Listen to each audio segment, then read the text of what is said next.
Okay, तो जय हिंद बेटा। Welcome to our business communication class. और आज की क्लास जो है बिजनेस कम्युनिकेशन के कुछ बेसिक्स हमने पहले की क्लास में लेटर्स देखे थे कि कौन से मतलब लेटर्स के कुछ फॉर्मेट्स हमने देखे थे।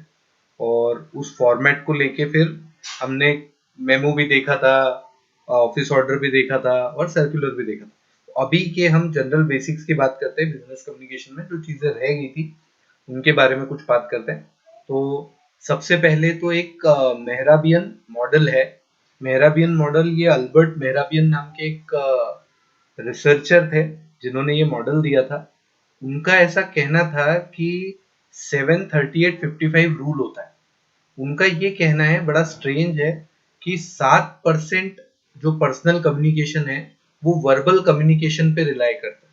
मतलब जो शब्द आपने बोले हैं उन शब्दों की वजह से जो कम्युनिकेशन कंप्लीट हो रहा है वो सिर्फ 7% ही होता है कम्युनिकेशन। बाकी का जो 93% है वो नॉन वर्बल कम्युनिकेशन होता है, जिसमें 38% टोन, किस टोन में आप बात करते हो।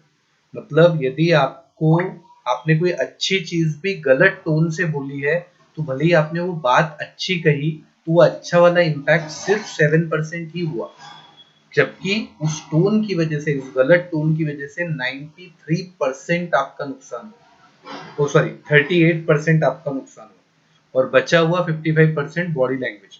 तो मेहराबियन मॉडल के अकॉर्डिंग बॉडी लैंग्वेज और नॉन वर्बल कम्युनिकेशन, जिसमें कि आवाज का पिच, टोन, आवाज नीचे कब लेके गए, ऊपर कब लेके गए, ज्यादा ही तेज कब हो गया या वगैरह वगैरह, ये सारी चीजें नॉन वर्बल वाला पार्ट जो है वो आपके किए हुए 93% कम्युनिकेशन को कंप्लीट करता है और 7% वो आपके वर्ड्स होते हैं जो आप बोलते हैं। अब ऐसा इसलिए भी होता है कि मतलब आप देखो कि कई बार हम बात करते हैं, हमको लगता है यार ऐसी भी क्या बात होगी, इतना क्यों गुस्सा हो गया सामने वाला। मतलब हमने तो ऐसा कुछ बोला ही नहीं और ये तो पता नहीं, एक वो क्या बोलते हैं ना, तिल का ताड़ राई का पहाड़ बना देते हैं। मतलब छोटी सी बात, पता नहीं कोई कोई बात ही नहीं है और उसमें से आपने इतनी बड़ी बात बना ली। तो वो एक्चुअली इतनी बड़ी बात नहीं है। जब आप उन शब्दों को जो भी बोले गए थे उनको यदि लिख लोगे कागज पे तो आपको लगेगा यार इतनी तो कोई बड़ी बात नहीं थी, इतना भी क्या बोल दिया मैंने, छोटा सा ही तो बोला था, तो उसमें क्या इतना गुस्सा होने की बात थी। तो दैट इज ओनली 7%। जो आपने बोला था उसका इम्पैक्ट पॉजिटिव हो या नेगेटिव हो वो सिर्फ 7% ही होता है।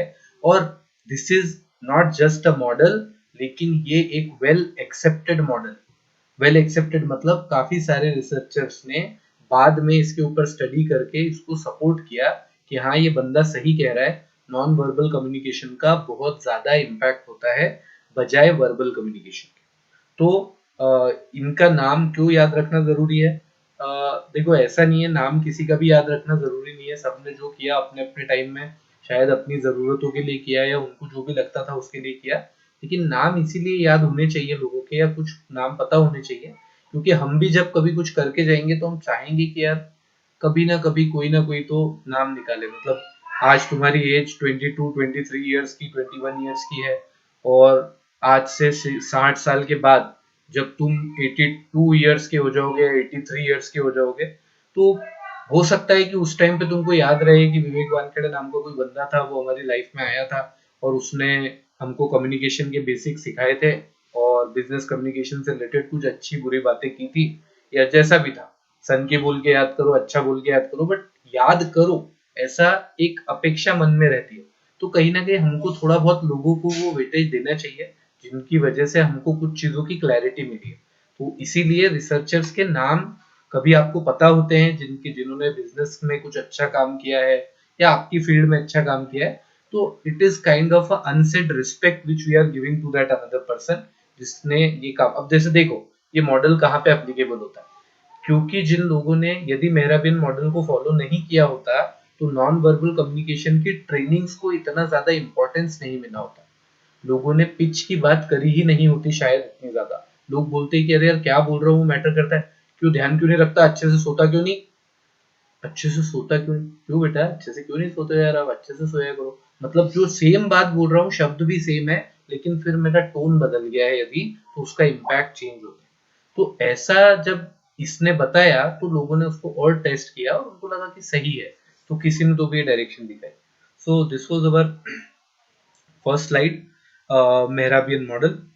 नाउ अगले वाला एक जो टॉपिक था, जैसे कि हमने अलग अलग फॉर्मेट्स देखे थे, तो हम ईमेल ईमेल का फॉर्मेट भी हम देख लेते हैं एक बार शॉर्ट में, कि जैसे ईमेल, इसके लिए एक्स्ट्रा केयरफुल इसलिए रहना पड़ता है क्योंकि email is a most formal official form of a communication.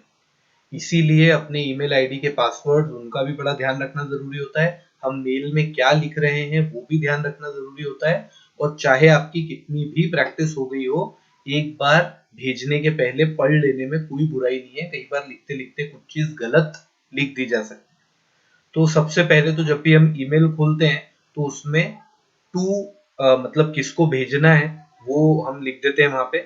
उसके अलावा फिर सीसी एक आता है जिसको बोलते हैं कार्बन कॉपी.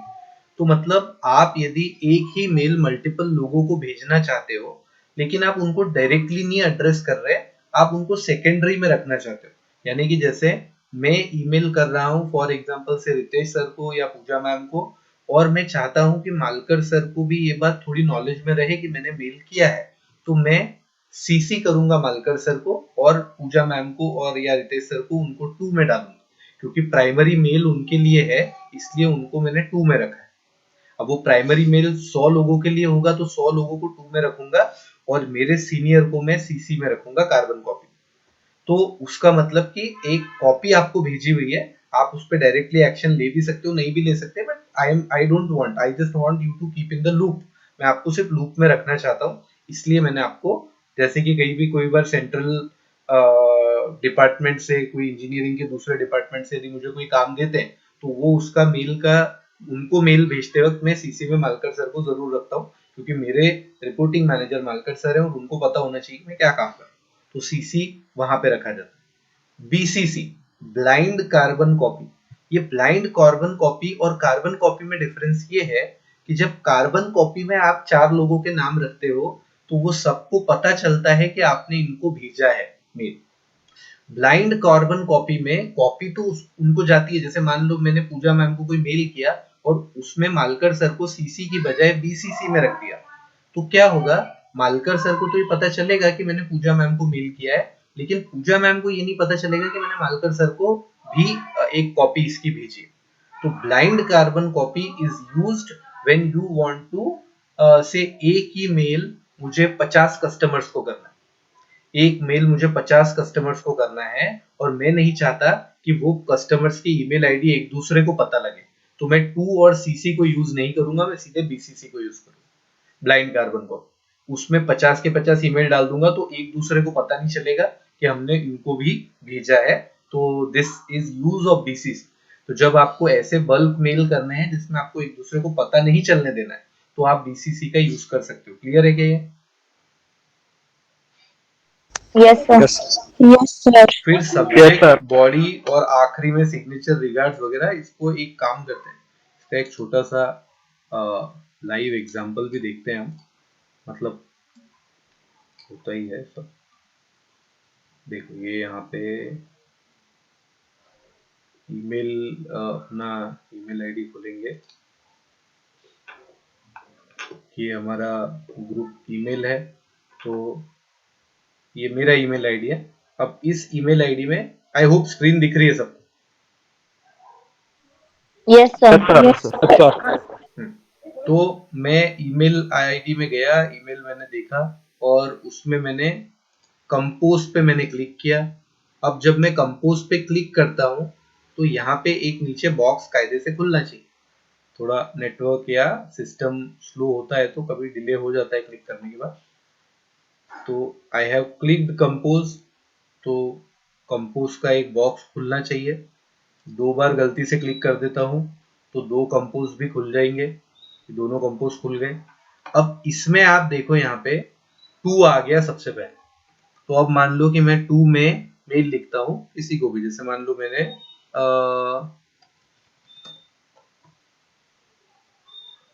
इनको मेल किया, ए बी पवार सर हमारे एकेडमिक डीन एकेडमिक्स हैं, तो उनको मैंने मेल किया और उनको मैंने मेल किया है ये मैं बताना चाहता हूँ हमारे मालकर सर. तो मैं मालकर सर को भी बताना चाहता हूँ कि मालकर सर उनको ये मेल किया है. और एक इन दोनों को मैंने ये मेल किया है, इस चीज की एक कॉपी मैं इनको भेज देता हूँ कि भाई चलो यार ये एक कॉपी इनको भेज देता हूँ, बट अब ऊपर वाले दोनों को नहीं पता लगेगा कि मैंने नीचे भी एक कॉपी भेजी। फिर सब्जेक्ट मैं बोलूंगा कि regarding good performance of first year MBA students, कि मैंने एक मेल ड्राफ्ट किया है जिसका सब्जेक्ट मैंने लिख दिया कि good performance of first year MBA student. अब मैं क्योंकि सीनियर को मेल लिख रहा हूं तो ये मैं बार बार रिस्पेक्टेड यूज करता हूं कई बार, तो इसीलिए रिस्पेक्टेड आ जाता है, वरना कॉर्पोरेट ऑफिस में डियर भी चलता है। तो रिस्पेक्टेड सर, आई वांट, अब क्योंकि ये जानते हैं कि मैं कौन हूं इसलिए मुझे मेरे को खुद को वो करने की जरूरत नहीं है। I want to bring this to your notice that our first year MBA students are doing extremely well in their academics as well as in terms of as well as their behavior in terms of discipline। ये मैंने mail कर दिया। अब आपको पता है मैंने आपको बोला था कंट्रोल जे दबाने का। ईमेल में क्या होता है, कंट्रोल जे होता नहीं है, क्योंकि यहाँ पे कुछ ना ऐसा फिक्स नहीं होता है। यहाँ पे आपको भी देखोगे भी तो आपको सेंट्रल लेफ्ट या राइट अलाइनमेंट ही मिलेगा, इस तरीके का मिलेगा, लेकिन आपको जस्टिफिकेशन नहीं मिलेगा क्योंकि हर की स्क्रीन अलग अलग रहती है, इसलिए वो उसको जस्टिफाई नहीं कर सकता। ठीक है, सो अब मैंने पैराग्राफ चेंज किया, please organise grand placement kickoff for this batch of 2022-24। ये मैंने इनको मेल लिखा। अभी आप नीचे देख रहे हो, अभी इसको मैं क्लोज कर देता हूं। Thanking you in anticipation. जब थैंकिंग यू इन एंटिसिपेशन लिखते हैं तो एंटिसिपेशन का मतलब होता है कि मैं, अब देखो आप कुछ कुछ तो गड़बड़ है, ये ब्लू डॉट दिखा रहा है, thank you in advance, anticipation को ये एडवांस कहना चाह रहा है, कोई बात। तो एडवांस में मतलब कि मुझे ऐसा लगता है कि आप एक ग्रैंड प्लेसमेंट किक ऑफ करोगे और क्योंकि आप करने वाले हो तो मैं एडवांस में आपको थैंक यू बोल रहा हूँ। ठीक है, तो ये मेल आपको आपने टाइप कर दिया, अब आपको भेजना है, आपने अपनी गलतियां ठीक कर दी। उसके बाद ये दो डॉटेड लाइन, ये जो देखो आपको दो दिख रहे हैं ना, ये दो डैश, इन दो डैश के नीचे आप थैंक्स रिगार्ड्स वगैरह कुछ लिखते हो। ईमेल की सेटिंग्स में जाके आप अपना सिग्नेचर पूरा बना सकते हो। ये मेरा बनाया है, तो ये मैंने बनाया हुआ है ऑलरेडी। तो अब ये हर मेल के साथ अपने आप आ जाता है, क्योंकि मेरे को हर बार ही पूरा नहीं लिखना, इसलिए मैं उसको बना के रखा। तो ये मैंने किया। अब मैंने यहाँ पे एक प्लेसमेंट वर्ड यूज किया। अब मुझे अचानक से ध्यान आया कि यार प्लेसमेंट वर्ड यूज किया तो इसकी एक कॉपी प्रकाश सर को भी जानी चाहिए, क्योंकि वो हमारे प्लेसमेंट कोऑर्डिनेटर और ट्रेनिंग कोऑर्डिनेटर जयराज सर है। तो मैं जयराज सर की, इनकी ईमेल आईडी मेरे पास सेव्ड है, तो इनको भी जानी चाहिए। तो ये वाली चीजें जब मैंने सारी अब सेट कर दी, अब क्या हो रहा है, किस किस को सीसी जा रहा है, कार्बन कॉपी किस किस को जा रही है, 3 लोगों को। ठीक है, और बीसीसी एक इंसान को जा रही है। तो फिर अब मैं क्या करूंगा, ठीक है, तो लेट मी सी कि ये मैं इसको सेंड करता हूँ। अब क्या होगा, जब मैं सेंड करूंगा ना, तो सेंड करने के बाद मेरे को एकदम छोटू सा टाइम मिलता है उसको अंडू करने के लिए। मतलब मैं सेंड करने के बाद अंडू कर सकता हूँ, उसके लिए देखो मेरे को छोटा सा टाइम मिलता है। मैंने सेंड पे क्लिक किया, कैंसिल कर सकता हूँ, मैंने कैंसिल कर दिया।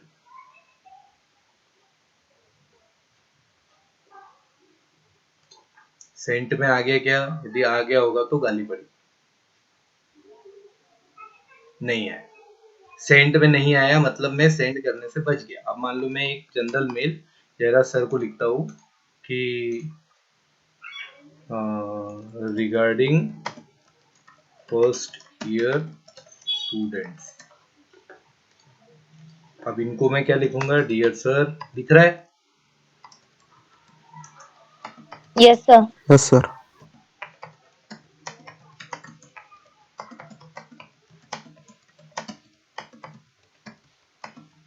सर हमने कुछ नहीं किया।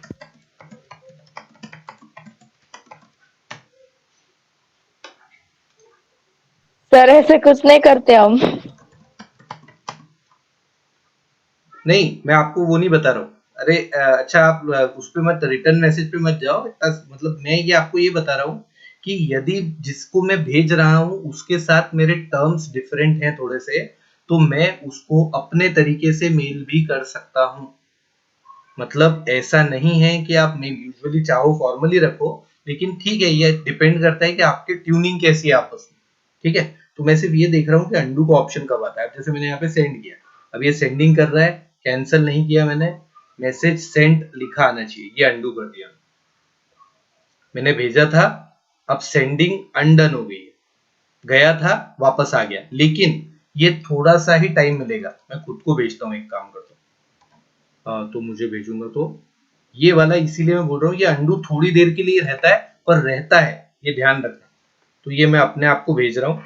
अब यदि मैं अपने आप को भेज रहा हूँ और सेंड करने के बाद मैं कैंसिल नहीं कर पाया, अंडू नहीं कर पाया, तो देखो विद इन 5 सेकंड गायब हो जाएगा।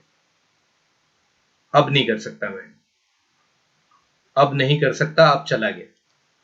तो दिस इज हाउ, ये देखो ये मेल आ गया, मुझे मेरी स्क्रीन पे एज ए रिसीवर ये मेल ऐसा दिखेगा। डियर सर, फर्स्ट ईयर के बच्चों ने दिमाग खराब कर रखा है, क्या करूं आप बताओ, हंटर लेके चलते हैं क्लास। ये मुझे यहाँ पे ऐसा दिखेगा और नीचे मेरी सिग्नेचर दिखेगी, ये कुछ। ठीक है, तो इस तरीके से है, बट आपने ऐसा कुछ किया नहीं है, तो मैं इसको डिलीट ही कर देता हूँ, तो उसको हटा दें। ठीक है, ओके। और डिलीट करने के बाद ये जाता है थ्रैश में, थ्रैश में जाता है, तो थ्रैश में से भी आपको डिलीट करना चाहिए यदि आपको पूरी तरीके से वो डिलीट करना है तो, और नहीं तो फिर वो आपका आधा अधूरा ही डिलीट होगा, उसको कुछ नहीं कर सकते। ये एम्प्टी कर दिया थ्रैश को, तो ये मैसेज का नामो निशान मिट गया। क्लियर है? तो मेरे ख्याल से ईमेल इस तरीके से जब आप लिखते हो, लाइव ईमेल, एक मेरे पास सैंपल भी था लाइव ईमेल का, तो वो फॉर्मल ईमेल है, मैंने निकाल के रखा था। ठीक है भाई, ये ईमेल आप देखो, ये ईमेल एक फॉर्मल मेल लिखा है, ये तो अपना लिसनिंग स्किल्स, ये देखो टू किया है माइकल जॉर्डन हार्वर्ड यूनिवर्सिटी को, सब्जेक्ट है information of masters degree program in environmental of education. Dear mister Jordan, I am Gareth Bill and I called you 2 days ago। ठीक है, मैसेज जाने तो क्या है, देखो 2-3 पैसेज लिखे हैं और आखिरी में क्लियर कट क्लोजिंग दी है कि kindly send me the details as earliest as possible, thanks and regards. Thanks and regards के बिना मैसेज को क्लोज नहीं करना है, ईमेल को तो कभी नहीं करना, लिटरली खुले में गाली पड़ जाएगी यदि कंपनी में बिना रिगार्ड्स के मैसेज को क्लोज किया तो। ठीक है, सो आई होप कि ईमेल कैसे लिखना है उसका बेसिक क्लियर है। ये करना होता है, कैसे लिखना होता है उसको आगे बाद में देखेंगे, बट ये इंपॉर्टेंट कम्युनिकेशन। दूसरा, एसएमएस एक बहुत इंपॉर्टेंट कम्युनिकेशन, एसएमएस भी फॉर्मल माना जाता है, और एसएमएस व्हाट्सएप नहीं है। एसएमएस मैसेज, टेक्स्ट मैसेज या टेक्सटिंग, जब भी कोई कहता है सर प्लीज मुझे टेक्स्ट कर दीजिए, जब वो कह रहा है टेक्स्ट कर दीजिए, इसका मतलब वो व्हाट्सएप नहीं कह रहा है। ये आपको याद रखना है कि व्हेन समवन इज सेइंग कि टेक्स्ट कर दो, तो टेक्स्ट का मतलब व्हाट्सएप नहीं होता, ये याद रखो। टेक्स्ट का मतलब क्या होता है? एसएमएस। एसएमएस समझते हो क्या? Yes, sir. हाँ, तो जो टेक्स्ट होता है, टेक्स्ट का मतलब होता है एसएमएस, तो वो समझो कि text is SMS, that is different. Okay, तो ये देखो अब ये मैसेज क्या लिखा है। Hi, thanks for inquiring about our pricing, we would be happy to offer you an estimate, how many full time and part time employees does your company have. Message भेजा था, तो ये मैसेज लिखा है और मैसेज का reply, my company is called Green Acres Lawn Care. अब देखो, ग्रीन एकर्स लॉन केयर का G capital, A capital, L capital, C capital, comma, and we have 13 full-time employees currently and 147 customers with who we work with each month, whom होना चाहिए था, ये typing mistake, ठीक है। तो text message भी काफी कारगर है क्योंकि बहुत फटाक से पहुंच जाता है, और कोई रेगुलरली मेल नहीं। यहाँ पे आपको 62 प्रोफेशनल एसएमएस के सैंपल्स दे रखे हैं, मैंने लिंक डाली हुई है, इसके अंदर ही है। तो जब आपके पास पीडीएफ आएगी तो आप लिंक खोलोगे, कुछ इस तरीके से आप वेबसाइट पे पहुंचोगे, और यहाँ पे आपको 62 प्रोफेशनल टेक्स्ट मैसेजेस इन्होंने दे रखे हैं, उसके बारे में लिखा है। तो कभी किसी सिचुएशन में पढ़ो तो उसके हिसाब से scheduling a call with new lead के साथ कॉल करना है तो फिर आप क्या मैसेज करोगे, फॉलो अप करना है तो क्या मैसेज करोगे, थैंक यू टेक्स्ट करना है तो देखो क्या लिखा है, hi Jo, thank you for taking the time for a call today, we are excited to take next steps with you on your home renovation. तो ये आप देख लेना बाद में, मैं अभी नहीं बता रहा पूरा, बट इसमें बहुत सारी सिचुएशंस दे रखी है। प्रोडक्ट का क्वेश्चन करना है तो मैसेज कैसे लिखोगे, फॉलो अप इशू, ये भी यदि आप पढ़ लेते हो एक बार, ये भी यदि आप एक बार प्रैक्टिस कर लेते हो तो आपको क्लियर हो जाएगा। जैसे इंटरनल अनाउंसमेंट, ऐसा मैसेज कई बार हमको भेजना पड़ता है, तो हम क्या बोलेंगे, hey team, there is a closure on 15th September, okay, so come down Brazos and park in the open lot near the construction site, please hold on your parking tickets for reimbursement, you can submit reimbursement request to jackwell@bdconstructions.com। मतलब ये internal message भेजा है उसने, नई shift का announcement है, आप message भेज सकते हो। आप एक चीज देखो, किसी भी मैसेज में बड़ा क्लियरली दिखा रहता है जो मैसेज, यदि 3 PM लिखा है तो उसने PM को प्रॉपरली डॉट लगा के लिखा है, ताकि वो कंफ्यूज ना हो पढ़ने वाला, क्लियर रहे।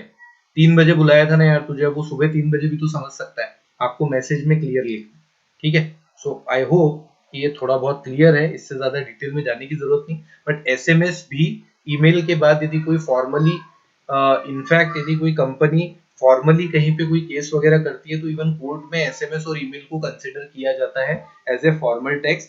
कोविड के बाद से थोड़ा व्हाट्सएप को भी कंसिडर करने लग गए हैं, बट एसएमएस तो है ही और ईमेल भी है ही।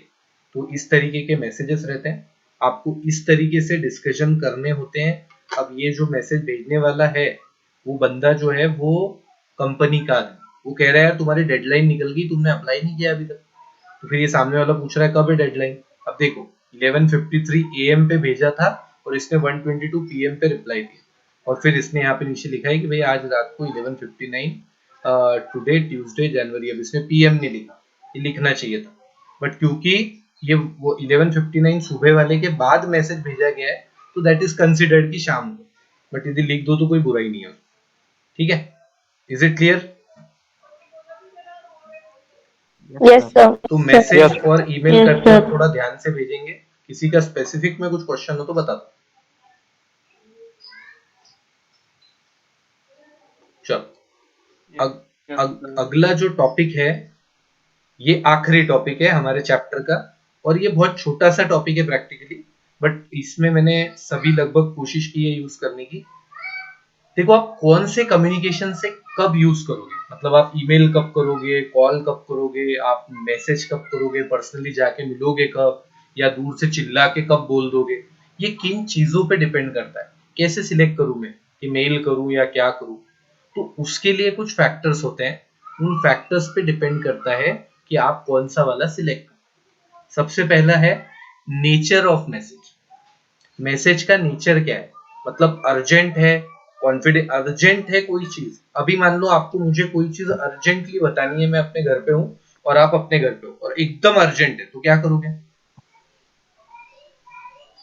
कॉल कॉल करोगे। यस। एकदम अर्जेंट है तो कॉल करोगे, ठीक है।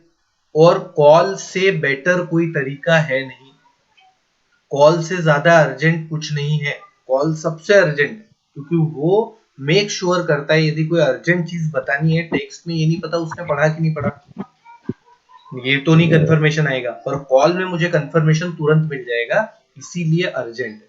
और यदि बहुत कॉन्फिडेंशियल बात है तो फिर तो मिलके ही करनी पड़ेगी, क्योंकि मोबाइल में भेजा हुआ किया हुआ कॉल टैप भी हो सकता है, तो फिर उसलिए हम कॉन्फिडेंशियल है तो मिलके करना पड़ेगा, इसीलिए बहुत ज्यादा सीक्रेसी का यूज होता है। तो नेचर पे भी डिपेंड करता है कि किस तरीके का नेचर है। रूटीन मैसेजेस हैं तो आप व्हाट्सएप ग्रुप पे कर दो, कुछ बहुत ही इंपॉर्टेंट है तो आप ईमेल करो, लाइक दैट। तो आपको डिसाइड करना है कि आप कौन सी चीज कैसे कर रहे हो, तो नेचर कैसा है मैसेज का। फिर कॉस्ट, अब पर्सनली जाके मिलना है तो पैसा लगेगा, पेट्रोल लगेगा, टाइम लगेगा, तो देख लो। यदि आपको लगता है कि यार आपकी बड़ी सेल होने वाली है, आप पर्सनली मिलके कर सकते हो तो चले जाओ। यदि आपको लगता है कि सिर्फ प्रोडक्ट का रिन्यूअल है और कस्टमर के साथ आपकी अच्छी बनती है तो उसको मैसेज कर लो, कॉल कर लो, जैसा भी है आपका रूटीन उसके साथ। तो जो रिजल्ट है वो थोड़ा आपको सस्ते में भी मिल सकता हो यदि, तो उसको फॉलो करना चाहिए। तीसरा है रिकॉर्ड। यदि कम्युनिकेशन का रिकॉर्ड मेंटेन रखना जरूरी है तो फिर रिटर्न कम्युनिकेशन बढ़िया है। रिटर्न कम्युनिकेशन, क्योंकि ओरल कम्युनिकेशन का रिकॉर्ड नहीं होता। अब यदि मैं आपको क्लास में पढ़ा रहा हूं और बाद में आप बोल दो कि नहीं पढ़ाया था और मेरे पास यदि उसकी रिकॉर्डिंग नहीं है तो मैं कैसे प्रूव करूंगा कि मैंने पढ़ाया था। तो फिर एक मेल किया होगा और जिसका यदि आपने रिप्लाई नहीं किया तब कि अरे ये तो आपने गलत लिखा है, ये तो आपने पढ़ाया नहीं था। एक ना बहुत अच्छा एग्जांपल बताता हूँ आपको। एक कस्टमर को मैंने मेल किया और कस्टमर ने उसको मैंने बता दिया था कि आपका प्रोडक्ट जो है वो क्या कहते हैं लैप्स होने वाला है, उसका लास्ट मंथ बचा है, तो आप उसको रिन्यू कर लो। यदि आप नए से यदि आप रिन्यू नहीं करते हो तो फिर से रजिस्ट्रेशन की फीस देनी पड़ेगी। तो और मैंने उसको मेल में ये भी लिखा था कि मैंने आपको कॉल भी किया था इतनी इतनी बजे, 2 बार कॉल किया था बट आप कॉल पे आ नहीं पाए फॉर सम रीजन, और मैंने आपको टेक्स्ट भी किया है तो प्लीज रिवर्ट। उस कस्टमर ने क्या किया, वो कस्टमर 1.5 महीने बाद आया। वो 1.5 महीने बाद आया और उसने चिल्ला चोट मचा दी कि अब मेरे को दोबारा रजिस्ट्रेशन की फीस मांग रहे हो और आपने ये नहीं किया, वो नहीं किया, रिप्लाई नहीं किया। तो कुछ नहीं किया, शांति से उस ईमेल का प्रिंट आउट निकाला और ईमेल का प्रिंट आउट उसके सामने रखा और उसको बोला कि देख लीजिए मेल में ये सब लिखा हुआ है। अब वो बोले कि अरे पर मैंने तो इसका रिप्लाई किया था। तो मैंने कहा दिखाओ फिर, क्योंकि मुझे तो आया नहीं। यदि आपने किया है तो आप आपके सेंट आइटम्स में होगा, तो आप दिखाओ। अब वो बंदा मुझे सेंट आइटम्स में दिखाने गया, उसको सेंट आइटम्स में मिला नहीं, लेकिन मुझे कहीं ना कहीं पता था शायद कस्टमर सही कह रहा है, वो ड्राफ्ट में था उसके। मेल सेंट नहीं हुआ, ड्राफ्ट सेव हो गया और वो मेल उसको लगा उसने कर दिया पर वो ड्राफ्ट सेव हो गया। अब प्रॉब्लम क्या है कि ऐसे सिचुएशन में आपको कस्टमर को समझाना पड़ता है। हर वक्त आप कंपनी की पॉलिसी को एडजस्ट नहीं कर सकते, इसीलिए आपकी तरफ से रिकॉर्ड होना बहुत जरूरी है। और आपने उसको बताया कि सर मेरे रिकॉर्ड में है और मैं आपको, अब इस वक्त आपको अपने टोन का ध्यान रखना है, आपको अपने स्ट्रेस साइड में रखने हैं, सब कुछ आपको दिमाग में रखना है और फिर उस तरीके से आप उसको रिप्लाई करो। तो रिकॉर्ड होना ये सबसे सेफ रहता है कंपनी पॉइंट ऑफ व्यू से। देन डिस्टेंस, ज्यादा डिस्टेंस है तो मिलने कैसे जाओगे, मैसेज भी नहीं पहुंच पाएगा, ज्यादा चिल्ला के बोलोगे। अब मैं अपने फ्लोर पे खड़ा हूँ एमबीए के और नीचे ओपन ऑडिटोरियम में आवाज देके किसी को कुछ मैसेज दे रहा हूँ, तो जरूरी नहीं कि हर बार पहुंच ही जाए। तो इसके लिए डिस्टेंस को भी ध्यान में रखना चाहिए। Then scale of the organisation, छोटी की ऑर्गेनाइजेशन है तो वहां पे ईमेल वगैरह नहीं करते, ओरली बोल देते हैं बहुत सारी बात। बट जैसे जैसे ऑर्गेनाइजेशन बड़ी होती जाती है तो उनको धीरे धीरे रिटर्न कम्युनिकेशन पे शिफ्ट होना ही पड़ता है, क्योंकि हर चीज ओरली नहीं की जा सकती। सपोर्टिंग टेक्नोलॉजी, ये बड़ा इंटरेस्टिंग पॉइंट है। आपने किसी को फैक्स किया लेकिन सामने वाले के पास फैक्स मशीन ही नहीं है। आपने किसी को ईमेल किया लेकिन सामने वाला तो ईमेल आईडी, अब आप एग्रीकल्चर का प्रोडक्ट बेच रहे हो और आपने बोला अरे ते शेतकऱ्याचा ईमेल आईडी लिहिला होता मी त्याला ईमेल आईडी वर ईमेल केलाय। अब वो शेतकरी ने उस टाइम पे जब फॉर्म भरा था तो किसी ने ईमेल आईडी डाल दिया, लेकिन अब उसका ईमेल आईडी एग्जिस्ट नहीं करता, ना वो यूज करता है। तो जो सपोर्टिंग टेक्नोलॉजी है वो दोनों पार्टी के पास होनी चाहिए। मेरे पास फोन नहीं है, आप मुझे कॉल कर सकते हो क्या फोन पे? नहीं सर। No sir. फिर आपको किसी ऐसे बंदे को कॉल करना पड़ेगा मेरे आसपास जिसके पास फोन हो। फिर क्योंकि मतलब वो टेक्नोलॉजी नहीं होगी तो आप यूज कैसे करोगे। तो दोनों साइड टेक्नोलॉजी होना जरूरी है। इसीलिए ऑर्गेनाइजेशन में कभी कभी पूछते हैं भाई जूम मीटिंग करें, गूगल मीट करें, तो बोलता है यार मेरे पास ना जूम नहीं है, मेरे पास गूगल मीट है, आप गूगल मीट करें, लाइक दैट। तो दोनों के पास सपोर्टिंग टेक्नोलॉजी होनी जरूरी है। अर्जेंसी, मैसेज की अर्जेंसी कितनी है? Time available is the main factor, higher cost may be justified for sending a message in time. यदि बहुत इंपॉर्टेंट मैसेज है तो अर्जेंटली भेजने के लिए जो बन पड़े करो, जो भी बन पड़े। छत्रपति शिवाजी महाराज के पास कई सारे ऐसे मैसेज पहुंचे हैं जिन मैसेजेस को पहुंचाने के लिए लोगों ने जान दी है अपनी, मर गए लोग, लेकिन वो मैसेज देना बहुत जरूरी था। इसीलिए उस वक्त क्या कीमत चुकानी पड़ रही है वो नहीं देखा गया, मैसेज पहुंचाना ज्यादा जरूरी था। तो अर्जेंसी पे भी डिपेंड करता है कि कौन सा मोड आप यूज करोगे। कई बार ऐसा होता है कि मालकर सर मीटिंग में बैठे हैं यदि और मुझे उनको कुछ बोलना है, अभी जो बोलना है वो बहुत अर्जेंट है, मतलब मेरे पार्ट पे अर्जेंट है, मुझे बताना जरूरी है, उसके बाद वो कुछ भी उस पर एक्शन ले सकते। तो it is my moral responsibility, ये सर ने ही सिखाया है कि आप तुरंत अंदर आके बताओ, चाहे कोई भी बैठा, आप पहले बता दो, क्योंकि वो बताना जरूरी हो सकता है शायद, क्योंकि मैं तो अंदर बैठा हूँ, मुझे तो नहीं पता क्या हो रहा है बाहर, तो इसलिए आप अर्जेंटली अंदर आके मैसेज, तो अर्जेंसी पे कम्युनिकेशन के मेथड्स को नहीं देखा जाता, मैसेज को पहुंचाना जरूरी है। सीक्रेसी में बता चुका हूँ, कॉन्फिडेंशियलिटी है तो फिर उसको, a telephone call can be overheard, an email or fax may not be appropriate, any office memo may be less confidential, in such a cases face to face talking may solve the problem। कई बार ऐसा होता है relationship में, try करो कि मिल के बात कर लो, यदि कुछ पंगा चल रहा है तो कई बार उसमें चीजें जल्दी सॉर्ट हो जाती है, बजाय आप थर्ड पर्सन के थ्रू बात करते हो कि तिला जाऊन सांग की मला काय सांगायचं, तो उससे प्रॉब्लम बढ़ती है, डायरेक्टली बात कर लो तो कम हो जाती है। Safety, sender has to be careful about the safety of the message, ये सीक्रेसी में आ गया, रिपीट हो रहा है पॉइंट लगभग, तो कोई चीज है, आप रजिस्टर पोस्ट से भेज रहे हो, आप ओरिजिनल डॉक्यूमेंट भेज रहे हो, वो पोस्ट गीला हो गया, कोई उसकी जिम्मेदारी नहीं ले रहा, तो क्या कर लोगे आप? तो उस तरीके से सेफ्टी का भी ध्यान रखना पड़ता है कि कौन से कम्युनिकेशन को यूज करें। एंड सेंडर और रिसिपेंट के बीच में कैसा रिलेशन है, उस पर बहुत डिपेंड करता है।